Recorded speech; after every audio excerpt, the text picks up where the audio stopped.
Évangile de Jésus-Christ selon saint Luc, chapitre 2, versets 16 à 21.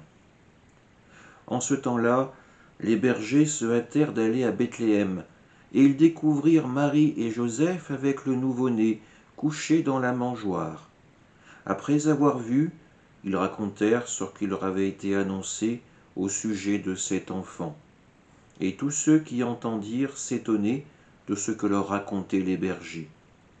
Marie, cependant, retenait tous ces événements et les méditait dans son cœur.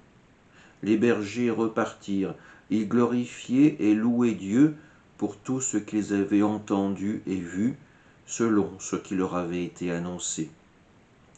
Quand fut arrivé le 8e jour, celui de la circoncision, l'enfant reçut le nom de Jésus, le nom que l'ange lui avait donné avant sa conception. Acclamons la parole de Dieu. Nous pouvons imaginer la surprise de Marie et de Joseph, eux qui ont déjà peiné à trouver un endroit pour que Marie puisse mettre au monde leur fils, quand ils voient arriver, ces hommes, ces bergers. Les bergers en Israël n'avaient pas forcément une très bonne réputation. C'était un petit peu des voyous, des brigands de bas étage. Et là, ces hommes viennent. On peut les imaginer à la fois transportés de joie et en plein recueillement. Ils ne parlent pas, tout d'abord, ils vénèrent cette crèche, ils vénèrent cet enfant qui leur a été annoncé comme leur sauveur. Et ensuite seulement vient le temps de la parole. Ils racontent ce que l'ange leur a dit. Marie, elle, va retenir toutes ces paroles dans son cœur.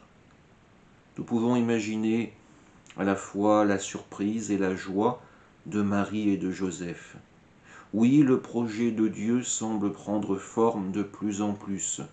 Cet enfant qui leur a été annoncé, à présent, est révélé à d'autres, aux petits, aux humbles.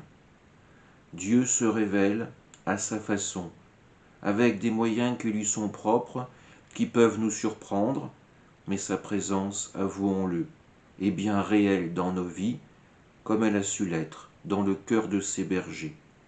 Alors à présent, faisons comme ces hommes, repartons dans notre vie ordinaire en n'oubliant pas de louer Dieu et de l'annoncer autour de nous. Amen.